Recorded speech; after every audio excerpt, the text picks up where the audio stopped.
July August আন্দোলনের সময় তো আপনি ছিলেন। বিশেষ করে আমি যদি ভুল না করি 5ই আগস্টটা আপনার অনেক ভয়াবহ অভিজ্ঞতা আছে। আপনি এসেছিলেন, আপনার আমার তো সামনে একটা ইয়ে অনেকে লাগছিল প্রকাশ, এখানে। হ্যাঁ, আমি সেই গল্পটা শুনতে চাই। আপনি 5ই আগস্ট কখন রওনা হয়েছেন? এবং আপনি, আমার যতটুকু মনে আছে যে আপনি আমাকে 2-3 বার ফোন দিয়েছিলেন যে, "ভাই জি। আমাকে একটু আপডেট দেন। কি হচ্ছে দেশে বা কি? কারণ নেটওয়ার্ক পাচ্ছি না, খোঁজখবর পাচ্ছি না, রাস্তায় মানুষ দেখছি না।" আমি সেই গল্পটা একটু আপনার থেকে শুনতে চাই আসলে 5ই ওই আগস্টের। দিন সকাল সকাল বাইরে হইছি, বাইরে হওয়ার পরে তারপর আমরা নামছি, নামার পরে মানুষ দেখি না। তো আমরা মনে মনে চিন্তা করতেছিলাম, আজকে তো গণভবনে সবাই যাবে, মানুষই তো রাস্তায় নাই, আসলেই কি যাবে? কোন আমরা জায়গায় ছিলেন? কনফিউজ হয়ে কতজন যেতেছিলাম। ছিলেন তখন আমরা আপনারা? তো শুরু করছি আমাদের বাসা হলো এই যে সানারপাড় হুম, সাইনবোর্ড, হুম, হুম। এখান থেকে হাঁটার কোনো মানুষই দেখিনি। আস্তে আস্তে তারপর আমরা চিন্তা, মানুষ না থাকলে নাই, আমরা আগানো শুরু করি। তারপর আমরা রাস্তায় আসলাম, দেখি পুলিশ। তো পুলিশ আমাদের দেখেই বলতেছে ভিতরে যাও, তারপর আমরা ভিতরে চলে গেছি। তারপর আমরা চিন্তা করলাম তাহলে ভিতর দিয়ে যাই।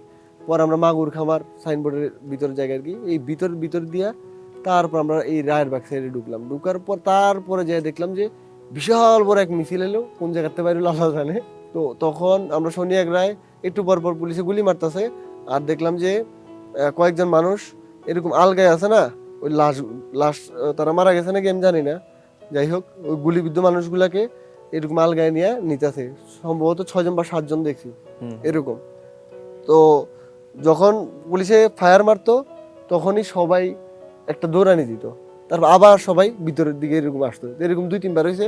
একবার আমার এই যে এই বাম পায়ে লাগছে, গোড়ালিতে রাবার রাবার লাগছে বুলেট। আর কি, তোর ছিলে গেছে। এটা ব্যথাও প্রায় আমার মনে হয় 3-4 দিনের মতো মনে হয় ছিল। আচ্ছা।